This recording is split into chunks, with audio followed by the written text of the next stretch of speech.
Hello friends, free education अड्डा में आपका स्वागत है। जैसे कि आपको पता है कि मैं इस चैनल पर स्टैटिक जीके के टॉप 50 टॉपिक आपको कवर करा रहा हूं। तो पहले हम इससे जो पहली वीडियो डली वो न्यूक्लियर पावर प्लांट की भी डली है, उसके बाद थर्मल पावर प्लांट की हमने डाली है। आज हम हाइड्रो पावर प्लांट पढ़ेंगे। हाइड्रो पावर प्लांट कह लो या ये कह लो कि भारत में जो डैम है उनके बारे में हमें पढ़ना है, क्योंकि जो डैम है वही है, वहां पे अपने भारत में वहीं पे हाइड्रो पावर प्लांट लगते हैं। तो वही जो क्वेश्चन आते हैं एग्जामों में, वो डैम जो भारत में डैम है किस राज्य में है, किस नदी पर बने हैं, इस पर आते हैं। तो इस टॉपिक पर जो है मैं इस टॉपिक के 2 पार्ट लाऊंगा। आज हम इस टॉपिक का पहला पार्ट करेंगे और अगली वीडियो में पार्ट 2 आएगा। और पार्ट 2 में वो पार्ट 1 और पार्ट 2 जब आप दोनों कर लेंगे तो हाइड्रो पावर प्लांट या डैम जो हमारा टॉपिक है ये पूरा खत्म हो जाएगा, पूरा समाप्त हो जाएगा। आप कहीं से भी कोई किसी भी एग्जाम में क्वेश्चन आएगा तो आप कर लोगे। ये nuclear power plant, hydro power plant और थर्मल पावर प्लांट में सबसे ज्यादा इंपॉर्टेंट वैसे हाइड्रो पावर प्लांट है, क्योंकि डैम से आप देखे ही होंगे हर एग्जाम में 3 या 4 क्वेश्चन आते ही आते हैं, 2 आ ही आते हैं। यदि आप अभी एसएससी के जो पेपर होने वाले हैं 1 दिसंबर से 13 के बीच, उन्हीं में देख लेना आप 13 जो शिफ्टें होंगी, जितनी भी होनी है शिफ्टें, उसमें भी आप देख लेना कि हर शिफ्ट में एक क्वेश्चन इससे हाइड्रो पावर प्लांट से होगा ही होगा। और न्यूक्लियर पावर प्लांट हम कर चुके हैं और थर्मल पावर प्लांट भी हम कर चुके हैं। अब आज हम हाइड्रो पावर प्लांट पढ़ते हैं। तो आज हम इसका पहला पार्ट लाते हैं आपके सामने। ये देखिए, इंपॉर्टेंट डैम्स इन इंडिया। ठीक है, आप कंफ्यूज मत होइए, हाइड्रो पावर प्लांट और डैम्स ये एक ही टॉपिक होता है। ठीक है, तो इंपॉर्टेंट डैम्स इन इंडिया, इसमें आज हम पार्ट 1 कवर करेंगे। कल इसी चैनल पर पार्ट 2 आ जाएगा। तो आप चैनल को सब्सक्राइब कर लेना। यदि आपको वीडियो अच्छी लगे तो इसको लाइक करना और शेयर कर देना। और इसी तरह मैं आपको पूरे जनवरी फरवरी तक पूरे जो टॉप 50 टॉपिक हैं स्टैटिक के वो मैं कवर करा दूंगा, इसलिए चैनल पर बने रहना। ठीक है, तो आज की वीडियो हम स्टार्ट करते हैं पार्ट 1 में। तो इसमें मैं पहले ये बता दे रहा हूं कि मैं इसको कैसे कवर कराऊंगा। पहले मैं आपको ये बताऊंगा कि डैम होते क्या हैं, फिर मैं आपको बताऊंगा कि जो फैक्ट होते हैं, जो डैम के बारे में जो फैक्ट हैं, जो क्वेश्चन डायरेक्ट एग्जाम में आ जाते हैं उनके बारे में बताऊंगा। फिर हम स्टेट बाय स्टेट कवर करेंगे। तो आज कुछ स्टेट इसमें होंगे, 5 से 6 स्टेट इसमें आज कवर होंगे, बाकी अगली वीडियो कवर होंगे। और इसमें फैक्ट जो हैं जो मैंने लिखे हैं ये कवर होंगे और जो बेसिक है ये कवर होगा। तो अब मैं स्टार्ट करता हूं इस वीडियो को। भारत में विभिन्न उद्देश्यों, जैसे पहले तो हमें यह पता होना चाहिए कि बांध डैम हम बनाते क्यों हैं।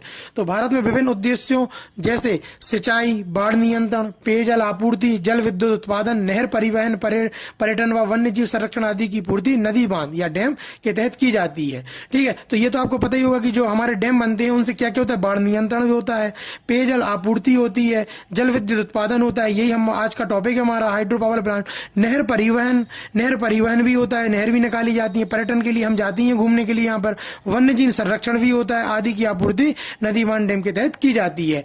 अब इसलिए भारत के जो प्रधानमंत्री पंडित जवाहरलाल नेहरू ने इन परियोजनाओं को आधुनिक भारत का मंदिर की संज्ञा दी गई थी।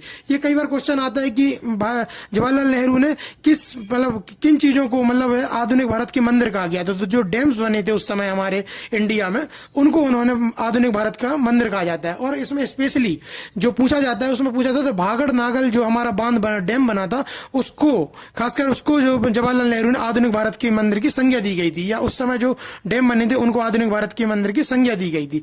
अब हम फैक्ट पे आते हैं, जो मैंने इसमें फैक्ट लिखे हैं उन पर आते हैं। इसमें से डायरेक्ट क्वेश्चन आ जाते हैं। इसके बाद हम राज्यों में जो डैम है उनके बारे में पढ़ेंगे। अब देखिए फैक्ट देखिए, पश्चिम बंगाल में बाढ़ की समस्या के समाधान के लिए संयुक्त राज्य अमेरिका की टेनेसी घाटी परियोजना के आधार पर संयुक्त विकास के लिए 1948 में दामोदर घाटी निगम की स्थापना की गई। अब इसमें क्या हुआ, सबसे पहले जो हमारे यहाँ बनी दामोदर घाटी परियोजना चालू हुई। ये क्वेश्चन आ जाता है कि ये किससे कॉपी करके ये बनाई गई थी। तो ये अमेरिका में टेनेसी नदी है, जैसे यहाँ पर दामोदर नदी है जो दामोदर घाटी से होते हुए बहती है, वहां ऐसी टेनेसी नदी है। ठीक है, तो जो टेनेसी नदी पर जो परियोजना बनी उसी को देख के हमारे यहाँ कौन सी बनाई गई थी, दामोदर घाटी निगम परियोजना। तो ये क्वेश्चन आता है कि जो दामोदर घाटी परियोजना है वो किस परियोजना से कॉपी किस परियोजना को से ली गई थी। तो वो टेनेसी घाटी परियोजना कहाँ की, संयुक्त राज्य अमेरिका की। ये बहुत इंपॉर्टेंट फैक्ट है, इनको ऐसे नहीं मानना नॉर्मली, बहुत इंपॉर्टेंट फैक्ट है। ये आपके कई एग्जामों में आए हुए फैक्ट हैं जो मैंने यहाँ पे कलेक्ट करके लिखे हैं। ये मेरे नोट्स हैं जो मैंने आपको मैं प्रोवाइड कर रहा हूँ अपने वीडियो के माध्यम से। अब आ जाओ दूसरे पॉइंट पे। पंजाब में सतलुज नदी के पानी को रोककर 2 बांध बनाए गए। कौन कौन से बनाए गए? भाखड़ा और नागल। हम हमेशा नाम एक साथ ले देते हैं, भाखड़ा नागल, पर आपको पता होना चाहिए ये अलग अलग है, भाखड़ा और नागल। भाखड़ा हमारा हिमाचल प्रदेश में है और नागल हमारा पंजाब में है। भाखड़ा हिमाचल में और नागल पंजाब में। आपको पता है आपका वैसा हिमाचल पड़ता है, फिर उसके नीचे पंजाब पड़ता है। तो पहले भाखड़ा जो है बिल्कुल पास पास में, तो ये बिल्कुल बॉर्डर पे हैं दोनों। तो ये हिमाचल में आ जाती है इसकी जो रेंज है, और ये आ जाता है पंजाब में। तो भाखड़ा और नागल। अब इसको अपने ट्रिक बताऊं याद करने की, तो मैंने जैसे याद किया था, तो भाखड़ा कहाँ होता है? पंजाब। बस उनको उल्टा कर देना है। भाखड़ा कहाँ होता है? पंजाब में, तो वो आ जाएगा हिमाचल में, और नागल आ जाएगा पंजाब। ये जो नागल आ जाएगा पंजाब में, और भाखड़ा कहाँ आ जाएगा? हिमाचल प्रदेश में। ठीक है, ये उल्टा कर देना। भाखड़ा होता कहाँ है? पंजाब में, तो अपन उसका पंजाब ना करके यहाँ कर देंगे हिमाचल। ठीक है, तो ये इसे संयुक्त रूप से भाखड़ा नागल बांध कहते हैं। तथा भाखड़ा के पीछे जिसे जलाशय का जो जलाशय का निर्माण हुआ है उसे गोविंद सागर झील कहते हैं। भाखड़ा बांध भारत का सबसे ऊंचा गुरुत्वीय बांध है। अब मैं इसमें आपको क्या बताना चाह रहा था कि जैसे क्या होता है ना कि अपन ने डैम बनाया, अपन ने जो सरकार ने क्या एक डैम बनाया, उसके पीछे क्या होता है? जल एकत्रित होता है। तो क्या होता है ना, जल एकत्रित होने की वजह से वहां पर एक जलाशय का निर्माण हो जाता है। जलाशय का निर्माण होता है तो एक प्रकार की ना वो तालाब सा, बड़ा सा तालाब बन जाता है। तो जो जलाशय है ना उसको अपन क्या कृत्रिम झील भी बोल सकते हैं। तो एक प्रकार की ये कृत्रिम झीलें बन जाती हैं। तो उस जो जलाशय जो कलेक्ट हुआ किसके? भाखड़ा के पीछे, जो कि कहां पर है? हिमाचल में है। तो जो जलाशय जो हमारा जल का जो मतलब जल का जो एरिया वहां पर जो कवर हुआ उसको हम जलाशय का नाम देते हैं, और वो उसको नाम इसके भाखड़ा के जो पीछे उसको क्या नाम दिया गया? गोविंद सागर। तो गोविंद सागर झील ये कृत्रिम झील एक प्रकार से। तो ये कहां पे बनी है? ये भाखड़ा के जो पीछे जलाशय उसका नाम है गोविंद सागर झील। अभी आगे गोविंद वल्लभ पंत भी आएगा, तो आप कंफ्यूज मत हो ना, इसका क्या है? गोविंद सागर झील। आपको पता ही है कि जो भाखड़ा जो है हिमाचल प्रदेश में है, तो गोविंद जी से आप कलेक्ट कर सकते हैं, वो कनेक्ट कर सकते हैं। गोविंद पंजाब मतलब होते हैं ना, गोविंद जो पंजाबियों के जो होते हैं गोविंद साहब, उनके उससे आप उससे कनेक्ट कर सकते हैं। तो और दूसरा ये है कि भाखड़ा बांध भारत का क्या है? सबसे ऊंचा गुरुत्वीय बांध है। सबसे ऊंचा क्या है? गुरुत्वीय बांध। इसमें कन्फ्यूज मत होना, सबसे ऊंचा बांध अलग है हमारे यहाँ, सबसे लंबा बांध अलग है, और ये सबसे ऊंचा गुरुत्वीय बांध है। कैसा बांध है? गुरुत्वीय बांध। कौन सा? भाखड़ा बांध। तो ये हो गया। अब हम अगले पे आते हैं, तो इसमें देखेंगे रेहंद बांध परियोजना यूपी के सोनभद्र जिले तथा एमपी की सीमा पर स्थित है, तथा यह सोन नदी की सहायक नदी रेहंद नदी पर बनाया गया है। यदि आपको याद हो तो कल जब हम थर्मल पावर प्लांट पढ़ रहे थे, उसमें एक रेहंद थर्मल पावर प्लांट था जो कि मैंने बताया था यूपी में, और मैंने ये भी बोला था कि जब हम डैम पढ़ेंगे ना तो उसमें रेहंद बांध आएगा, और वो यूपी में है।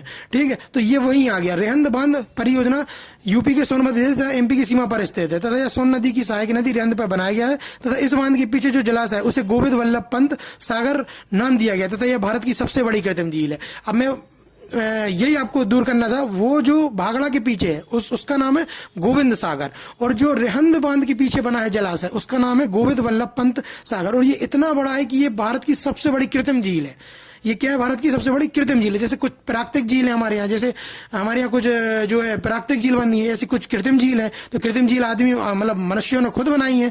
तो ये जो रेहंद बांध के पीछे जलाशय है उसके नाम क्या है? उसका गोविंद वल्लभ पंत सागर नाम दिया गया, और ये सबसे बड़ी कृत्रिम झील है। अब जैसे आपने रेहंद है ना, जैसे मैंने आपको बताया थर्मल पावर प्लांट में मैंने पढ़ा था, तो इससे आपके दो चीजें कनेक्ट हो गई। तो इसलिए मैं बोल रहा हूँ कि जब आप ये वीडियो देख रहे हो तो आप पहले nuclear power plant, thermal power plant, उनकी भी आप वीडियो पहले फिनिश कर ले, तो आपको ना एक लिंक बनती जाएगी। मैंने टॉपिक ही ऐसे उठाएंगे आपकी एक लिंक से लिंक बनती जाए। ठीक है, तो अब आप आगे आ जाओ। उसमें अगला फैक्ट क्या है? उड़ीसा में महानदी पर हीराकुंड बांध का निर्माण किया गया है। हीराकुंड बांध बनने से पहले महानदी को उड़ीसा का शोक कहते थे। यह भारत का सबसे लंबा बांध था, इसकी लंबाई 4801 मीटर है। अब क्या, जैसे अभी एग्जामों में पहले क्या पूछते थे? बिहार का शोक क्या है? तो हम कह देते थे कोसी नदी। पर आजकल ना उन्हें पता है कि हर बच्चे को पता है, तो आजकल ना थोड़ा अलग क्वेश्चन बोले कि भैया उड़ीसा का शोक बताओ, बंगाल का शोक बताओ, तो ये चीज पूछ लेते हैं। तो उड़ीसा का शोक किसको कहते हैं? उड़ीसा का शोक किसको कहते हैं? महानदी को कहते हैं। और इसमें पहले मैं बताना भूल गया, जो दामोदर नदी का था, दामोदर नदी कहाँ की थी? ये बंगाल का शोक कहते हैं। दामोदर नदी को बंगाल का शोक कहते हैं, और महानदी को क्या कहते हैं? उड़ीसा का शोक कहते हैं। और अपना कोसी नदी को तो आपको पता है ये बिहार का सूख, तो ये भी याद रखना। अब ये उड़ीसा में क्या करता थी, बहुत ज्यादा मतलब बाढ़ लाती थी, तो इसके लिए इस पे हीराकुंड बांध बनाया गया। और ये हीराकुंड बांध अपने भारत का सबसे लंबा बांध है। देखिए ऊंचे और लंबे में कंफ्यूज मत होना, ऊंचा क्या होता है कितनी ऊंचाई पर है, लंबा होता कितनी उसकी मतलब कितना लंबाई में है, लंबाई में मतलब कितना कवर किया गया है, तो ये हो गया लंबाई उसकी। तो लंबा बांध कौन सा है हमारा, हीराकुंड बांध है, और ये कितना 4801 मीटर है। अब इसको याद करने की ट्रिक बता दे रहा हूं आपको। जैसे सबसे लंबा बांध है, तो देखो ये नाम ही ये आता है, क्वेश्चन ऐसा आता है कि सबसे लंबा बांध किस नदी पर है, किस नदी पर है, तो आ जाती महानदी, ऐसे क्वेश्चन आएंगे। तो ऐसे याद कर लो, महानदी है मतलब नदी नहीं, ये महानदी है, बहुत बड़ी नदी मतलब महानदी है, तो इसको रोकने के लिए बहुत बड़ा बांध, बहुत लंबा बांध जाना पड़ेगा ना। तो सबसे लंबा बांध किस पे बना, महानदी पे बना है, महानदी पे। यदि इस पर बांध नहीं बनाते तो सब कुछ उड़ जाता, सब कुछ बह जाता, सब कुछ उड़ जाता। तो उड़ीसा, तो ये याद रख लेना, उड़ीसा राज्य में महानदी पे कौन सा बांध बना है हमारा, हीराकुंड बांध बना है, ये याद रख लेना, सबसे लंबा बांध है। अब आ जाओ हम अगले पे। अगला क्या है जो अभी मैंने थोड़ी देर पहले बताया, कोसी नदी। कोसी नदी तिब्बत के पठार से निकलती है, वह नेपाल से होते हुए बिहार में प्रवाहित होती है, और कोसी नदी मार्ग बदलने में माहिर है। यदि आपसे कभी पूछी जाए ना कि भारत में मार्ग बदलने में सबसे माहिर नदी कौन सी है, तो वो कोसी नदी है। तो इसलिए ये बिहार में बहुत ज्यादा बाढ़ लाती है, इसलिए इसे बिहार का क्या सूख भी कहा गया है। इस समस्या को समाधान, देखो हर चीज का समस्या का समाधान बनाया गया इंडिया में। जैसे दामोदर नदी जो थी वो बिहार, वो क्या नाम, बंगाल का सूख था, तो बंगाल का सूख था, तो उसको कहाँ बनाया गया, वहां पर बंगाल में कौन सा बनाया गया, हमें दामोदर घाटी परियोजना बनाई गई। फिर उड़ीसा में कौन सा बनाया गया, हमारा हीराकुंड बांध बनाया गया, किसके लिए, महानदी को रोकने के लिए, क्योंकि ये यहाँ का उड़ीसा का सूख था। इसी प्रकार कोसी नदी कहाँ का था, बिहार का सूख था, तो इसलिए यहाँ पर क्या बनाया गया, हनुमान नगर, इसमें कौन सा बनाया गया, हनुमान नगर का वो बनाया गया, हनुमान नगर नामक स्थान पे एक बांध बनाया गया, जैसे हनुमान नगर बैराज कहते हैं, ठीक है। अब अगला पॉइंट क्या है इसमें, चंबल नदी एमपी में मालवा के पठार से निकलकर राजस्थान होते हुए यूपी में इटावा के पास यमुना नदी से मिलती है। ये आपको पता होना चाहिए कि चंबल नदी किसकी सहायक नदी है, यमुना की सहायक नदी है। और कई लोगों को इसमें कंफ्यूज होता है कि ये एमपी से निकलती है या राजस्थान से निकलती है। ये एक्चुअली एमपी के मालवा के पठार से निकलती हुई राजस्थान जाती है और फिर यूपी में मुड़ती है, और इटावा के पास ये किसमें मिल जाती है, यमुना नदी में मिल जाती है। चंबल नदी के पानी का उपयोग करने के लिए इस पर कितने बांध बनाए गए, 3 बांध। ये मैंने पता फैक्चुअल, ये मैं आपको अलग से भी लिखवा सकता था बाद में, जब राज्य वाले उसमें मैं नोट करवाता, पर इसमें इसलिए लिखवा दिया गया है क्योंकि इसमें लोग कंफ्यूज हो जाते हैं। तो अब ये देखिए, चंबल नदी पर कितने बांध बनाए गए हैं, 3 बांध बनाए गए, जवाहर सागर बांध, राणा प्रताप सागर बांध और गांधी सागर बांध। अब जवाहर और राणा सागर कहाँ है, राजस्थान में, और गांधी सागर कहाँ है, एमपी में। इसको मैंने इसलिए अलग से लिखा है क्योंकि इसकी मैं आपको अलग से ट्रिक बता देता हूँ। चंबल में क्या छुपा है, बल छुपा है, तो बल कहते हैं ना, हिम्मत, बल। तो देखो जवाहरलाल नेहरू, इस यहाँ पे आ गए राणा प्रताप, महाराणा प्रताप के नाम पे, तो राणा प्रताप, जवाहर सागर और गांधी सागर, ये तीनों कहते हैं ना, ये हिम्मत के काम किए इन्होंने अपने जो इतिहास में। और ये बल, तो ये चंबल में क्या है, बल। तो इसमें आपको कभी भी जवाहर सागर देखे, कभी भी राणा प्रताप सागर देखे, और कभी भी गांधी सागर देखे, तो इसमें आपको सीधा कि यार इन्होंने हिम्मत का काम किया, बल का काम किया, तो हमें सीधा याद आना चाहिए चंबल नदी। तो चंबल नदी आपको सीधा याद आना चाहिए, और बस आपको याद करना है जवाहर सागर बांध राजस्थान में है, राणा प्रताप तो आपको पता ही है राजस्थान से रिलेटेड थे, तो राजस्थान में ही रहेगा, और गांधी सागर कहां पर, एमपी में। बस ये आपको याद कर लेना किस राज्य में है ये। बाकी तो इसकी मैंने ट्रिक बताई दी है कि ये किस नदी पर है। अब अगला कौन सा है हमारा, अगला जो फैक्ट है वो है टेहरी बांध उत्तराखंड राज्य से भागीरथ नदी पर बना हुआ है, तथा यह भारत में सबसे ऊंचा बांध है। जो टेहरी बांध है वो कहां पर है, हमारा उत्तराखंड राज्य में है, और किस पे बना है, हमारा भागीरथ नदी पर बना है। किस पे बना है, भागीरथ नदी बना, और ये हमारा क्या सबसे ऊंचा बांध है, सबसे ऊंचा बांध है।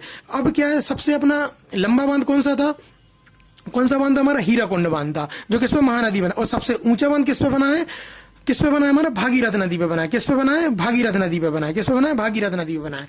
अब इसमें यदि आपको याद करना हो ना, टेहरी बांध, भागीरथ, तो इसको याद करने की एक ट्रिक बता दे रहा हूँ। भागीरथ में क्या है, भागना है ना, भागीरथ नदी भागना। और टी हरी, ये हरी, टी मतलब होता है चाय, और हरी मतलब ग्रीन टी, ये होगी ना हरी, और ये होगी टी हरी। तो ग्रीन टी पी के अपन को आती है ना, बिल्कुल मुस्तैदी टाइप की आ जाती है, बिल्कुल ये मतलब कि अपन एक्टिव हो जाते हैं। तो भागीरथ, तो भागना, टी हरी मतलब वो ग्रीन टी पी के भागा, तो टी हरी बांध जो होता है वो किस पे है, भागीरथ नदी पर बना हुआ है, तथा यह भारत का सबसे ऊंचा बांध है। अब हम अगले पे आ जाएं तो अब जो हमने इसमें जो पढ़ लिए हैं ये पूरे ये फैक्ट हमारे यहाँ पर खत्म हो जाते हैं। इसमें हमने क्या पढ़ा, पहले हमने इसका बेसिक पढ़ लिया, फिर हमने इसके जितने भी फैक्ट हैं, फैक्ट में हमने क्या क्या पढ़ा मैं आपको एक बार रिवाइज करा देता हूँ। एक बार हमने दामोदर नदी घाटी परियोजना के बारे में पढ़ा कि दामोदर नदी घाटी परियोजना मतलब किस राज्य में है, क्यों बनाई गई, किस नदी की कॉपी है, तो किसकी है, टेनेसी नदी की, संयुक्त राज्य अमेरिका की। दूसरा हमने पॉइंट पढ़ा किसका, भागड़ा नागल का। भागड़ा हमारा कहाँ पर है, हिमाचल में, और नागल कहाँ पर है, हमारा पंजाब में है। और जो भागड़ा के पीछे जो जलाशय है उसको किसको, उसका क्या नाम दिया गया, गोविंद सागर। और ये सबसे ऊंचा गुरुत्वीय बांध है, ये ऊंचा नहीं, ये ऊंचा गुरुत्वीय बांध है, ठीक है। फिर उसके बाद हमने रेहंद बांध पढ़ा। रेहंद बांध हमारा क्या है, रेहंद बांध क्यों फेमस है, क्योंकि एक तो यूपी में जो है, यूपी के सोनभद्र जिले में है और ये सोन नदी की सहायक नदी है। और दूसरा इसमें क्या है कि इसके जो पीछे जलाशय है वो क्या है, गोविंद वल्लभ पंत सागर है, और जो भारत की सबसे बड़ी कृत्रिम झील है, ठीक है। फिर हमने महानदी के बारे में पढ़ा, इसको उड़ीसा का शोक कहते हैं, और इस पर जो हीराकुंड बांध बना है वो सबसे लंबा बांध बना है। फिर हमने कोसी नदी के बारे में पढ़ा, कोसी नदी को बिहार का शोक बोलते हैं, और ये हनुमान नगर नामक स्थान पर इसमें हनुमान नगर बैराज बना दिया गया इसको रोकने के लिए। फिर हमने चंबल नदी पढ़ा, चंबल उसमें आता है बल, तो बल में कौन आएगा, अपने महाराणा राणा प्रताप जी आएंगे। उसके बाद हमारे जवाहर सागर आएंगे और गांधी सागर आएंगे, तो ये हमने याद कर लिए। और टी हरी मतलब टी हरी पी के, मतलब ग्रीन टी पी के क्या भागा, तो भागीरथ नदी पे बना है टी हरी जो उत्तराखंड राज्य में। तो ये, और ये क्या है, भारत का सबसे ऊंचा बांध है। तो ये हमारे पूरे फैक्ट खत्म हो गए। मतलब क्वेश्चन एग्जाम में इसी में से ज्यादातर आ जाएंगे। पर लेकिन क्या हुआ, आजकल क्या हुआ, कंपटीशन बहुत बढ़ गया है। तो अब क्या एग्जाम वाले भी ना अलग अलग पूछते हैं क्वेश्चन कि भैया ये बताओ ये किस राज्य में है, किस नदी पर बना है। तो ये अब हमें ये पढ़ना है। तब इसमें देखिए जम्मू कश्मीर में स्थित बांध पढ़ेंगे हम। तो इसमें कौन सा, उरी परियोजना, तुलबुल परियोजना, ये किस पर है, झेलम नदी पर है। उरी परियोजना, तुलबुल परियोजना किस पे, झेलम नदी। पहले हम ये पढ़ लेते किस किस पे है। और बगलियार परियोजना, दुलहस्ती परियोजना, सलाल परियोजना, चनाब नदी, ये मैंने पूरा लिया। आप कहीं पे भी वीडियो देखेंगे ना, जैसे बहुत सी डैम की वीडियो डली होंगी यूट्यूब पर, आप गूगल पे भी सर्च करेंगे, कोचिंग में भी पढ़ेंगे, तो आपको ये दो कहीं मिल जाएंगी, एक कहीं मिल जाएगी। मैंने पूरा इकट्ठा लिख दिया, इससे आगे आपको मिलेंगे ही नहीं कुछ, इससे ज्यादा कुछ है ही नहीं। तो इसमें उरी परियोजना, तुलबुल परियोजना, ये किस पर है, झेलम नदी पर है। और बगलियार, दुलहस्ती और सलाल किस पर है, चनाब नदी पर है। अब इसको मैं याद करने की आपको बताऊं, जम्मू कश्मीर में है ये, ठीक है। जम्मू कश्मीर में उरी हमला हुआ था, याद है आपको, उरी वहीं पर है। तो उरी परियोजना कहाँ है, जम्मू कश्मीर में है। और तुलबुल परियोजना ये आप अपने से याद कर लेना। और झेलम नदी में बता देना, उरी परियोजना का कैसा याद करना है कि झेलम नदी पर जब उरी हमला हुआ था तो सबकी भावनाएं आहत हुई थी, और ये चीज हम झेल नहीं पाए थे। फिर हमने उन पर हमला किया था, उन पर वापसी फायरिंग करी थी अपन आतंकवादियों पर, तो झेल नहीं पाए थे हम उस चीज को। तो झेलम नदी पर है उरी परियोजना। जब उरी वाला हमारे यहाँ जो आतंकवादी हमला हुआ था तब हमने वो झेल नहीं पाए थे, तो वो झेलम नदी पर है। और उरी आपको पता ही जम्मू कश्मीर में है, और उरी घटना ही जम्मू कश्मीर में हुई थी, तो इससे आप याद कर सकते हो। अब यहाँ जो बगलिहार परियोजना, दुलहस्ती परियोजना, सलाल परियोजना, ये क्या, चिनाब नदी। चिनाब को आप चुनाव से याद कर लो, किससे याद कर लो, चुनाव से। अब चुनाव से आपको याद करना है, अभी चुनाव कहाँ नहीं हो सकते, आपको सबको पता है जम्मू कश्मीर में नहीं हो सकते। जैसे याद कर लो, जो चुनाव वाला जो आएगा वो किस पे आएगा, जम्मू कश्मीर से इसकी लिंक बनेगी। कैसे लिंक बनाना है, तो देखो अपने से भी आप ट्रिक बना लो, ये मैं अपनी बता दे रहा हूं, ठीक। यदि आपको इससे याद हो जाए तो ठीक है, नहीं तो आप अपने से भी कुछ ट्रिक बना के याद कर सकते हो, और आपको डायरेक्ट याद हो जाए तो अच्छी बात है। अब इसमें देखिए चनाब नदी में देखिए, तो चुनाव कहानी हो रहा है जम्मू कश्मीर, तो चनाब नदी के जितने भी डैम आएंगे वो सब जम्मू कश्मीर में आएंगे, ठीक है। तो ये याद कर लेना आप, ठीक है। अब इसमें कौन से हैं, दुलहस्ती और बगलिहार और सलाल बांध। तो चनाब नदी में अपन देखते हैं ना, बगलिहार जब चुनाव होते हैं तो बगल बगल में भैया देखते हैं कि भैया ये भी हमें वोट दे दे, ये भी हमें वोट दे दे। दुलहस्ती जब चुनाव होता है तो पूरा गांव, पूरा नगर अपन ऐसे ना पूरा दुल्हन की तरह सजा देते हैं, इसका पोस्टर, उसका पोस्टर, इसका प्रचार, उसका प्रचार। तो ये सब किस पे, चनाब नदी पर है, ठीक है। तो इससे आप लिंक बना सकते हो अपने से। और आपको ये तो मैंने बता दिया किस राज्य में, तो ये आप नोट कर लेना इसको, ठीक है। और मैं मैं इसको मैंने इसमें नोट प्रोवाइड किया, इसकी मैं पीडीएफ अपने टेलीग्राम चैनल पर प्रोवाइड करा दूंगा, और उसकी लिंक कमेंट सेक्शन में डाल दूंगा। और यदि उस पे लिंक पे जाके यदि वो पेज ओपन ना हो तो फ्री एजुकेशन अड्डा नाम से आप सर्च कर लेना, यही जो यूट्यूब पर डीपी डली है यही डीपी आपको उस पर मिल जाएगी। अब आ जाती है हम किस पे, पंजाब पर स्थित बांध पर। इसमें कौन सा है, नागल परियोजना। नागल परियोजना किस पर, सतलुज नदी पर है, ठीक है। और हरी के बैराज परियोजना सतलुज और व्यास नदी से मिक्स हो, मतलब जहां मिलती है वहां से निकाली बना है उस पर। थीन बांध रावी नदी पर है। अब मुझे यहाँ आपको एक चीज बतानी है, जैसे हरिके बैराज आया ना, तो हरिके बैराज जो परियोजना है ना, इसके बारे में क्या है ना, ये यहाँ इसी हरिके बैराज परियोजना से हमारी इंदिरा नहर निकाली गई है, जो कि गंगानगर और ये बीकानेर जो जाती है ना राजस्थान में, ये कहाँ से निकाली गई है? हरिके बैराज से। और वहां पे क्या सतलुज ब्यास का संगम होता है, ठीक है। तो ये आप इससे मतलब जो ये आप याद रखना, कई बार क्वेश्चन पूछा है कि इंदिरा गांधी नहर जो है कहाँ से निकाली गई, और ये भारत की सबसे बड़ी नहर है, ठीक है। अब आ जाओ किस पे, नागल परियोजना किस पे? सतलुज नदी पर। किस पे? सतलुज नदी पर है, ठीक है। और थीन बांध किस पर है? थीन बांध परियोजना रावी नदी पर है। थीन बांध परियोजना रावी नदी पर है। तो ये आप पंजाब की याद कर लेना, और ये आपकी उसकी पंजाब में स्थित परियोजना है, और ये आपकी ये नदी बता दी मैंने, ठीक है। अब आ जाओ हिमाचल प्रदेश में स्थित बांध। हिमाचल में कौन है? तो अभी मैंने जब फैक्ट पढ़ाए थे तो उसमें आप भाखड़ा तो पढ़ ही चुके हो। नागल कहाँ है? पंजाब में, और भाखड़ा कहाँ है? हिमाचल में। इतनी बार रिवाइज कर चुका हूं ना, बिल्कुल आपके मन में बैठ जाएगा। भाखड़ा कहाँ पर है? हिमाचल में। और नाथपा झाकरी परियोजना कहाँ है? सतलुज नदी में। अब मैं इसकी आपको हिमाचल में जो कुछ बांध है उसकी ट्रिक बता देता हूं।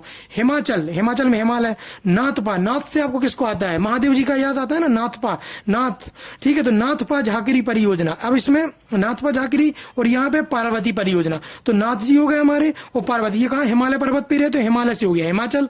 तो इस पे आप याद कर सकते हो, नाथपा झाकरी और पार्वती परियोजना, ये कहाँ पर है? हिमाचल में है। बस पार्वती परियोजना किस पे? पार्वती नदी है एक, आपको पता होगा। तो पार्वती परियोजना पार्वती नदी पर है। और नाथपा झाकरी सतलुज, उनके कौन भक्त कौन रहते हैं? संत लोग रहते हैं, तो संत से सतलुज याद कर लेना। तो नाथपा से महादेव अपने हो गए हिमाचल, मतलब हिमालय पे रहते हैं तो हिमाचल, और सतलुज नदी, ठीक है। तो सतलुज नदी संत लोग उनके भक्त हैं, तो सतलुज नदी।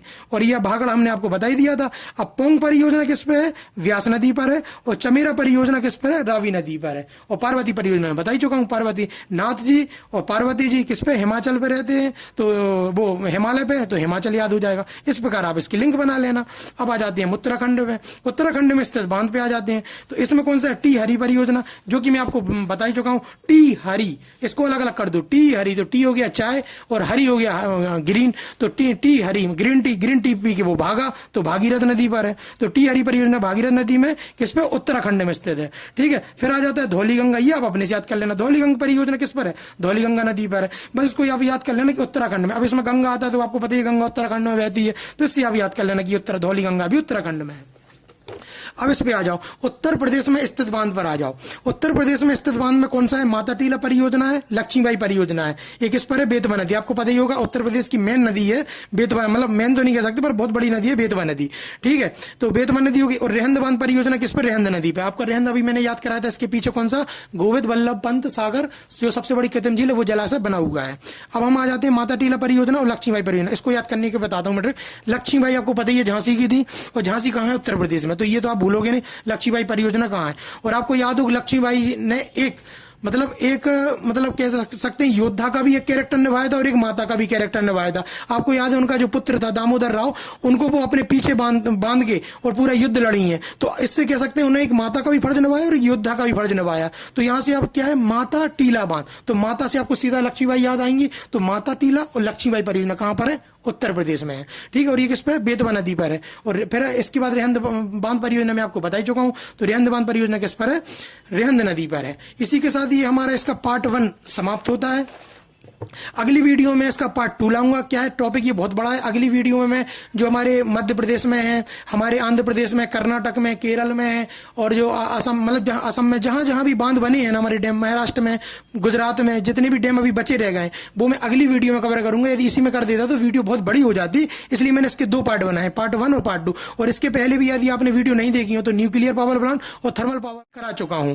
और यदि आपको ये वीडियो मतलब पूरे टॉप जो 50 स्टैटिक टॉपिक हैं जो मैंने आपको बताए थे, यदि आपको ये पूरे चाहिए हो तो ये आपको मैं जनवरी फरवरी तक इसको पूरा कवर करवा दूंगा, जितने भी ये टॉपिक हैं। तो यदि आपको ये पूरे टॉपिक की अच्छे से पीडीएफ वगैरह पूरा जैसा मैं पढ़ा रहा हूँ ये आपको अच्छा लग रहा हो तो आप चैनल को सब्सक्राइब कर लें, वीडियो को लाइक भी करें, और वीडियो को जितना भी आपको फ्रेंड्स उनमें शेयर भी करें, ठीक है। तो इससे क्या होगा ना, ज्यादा से ज्यादा लोगों तक ये वीडियो पहुंचेगी और उनको फायदा होगा। तो इसी तरह मैं इस वीडियो को अब समाप्त करता हूं। आपका आज का दिन शुभ रहे। धन्यवाद।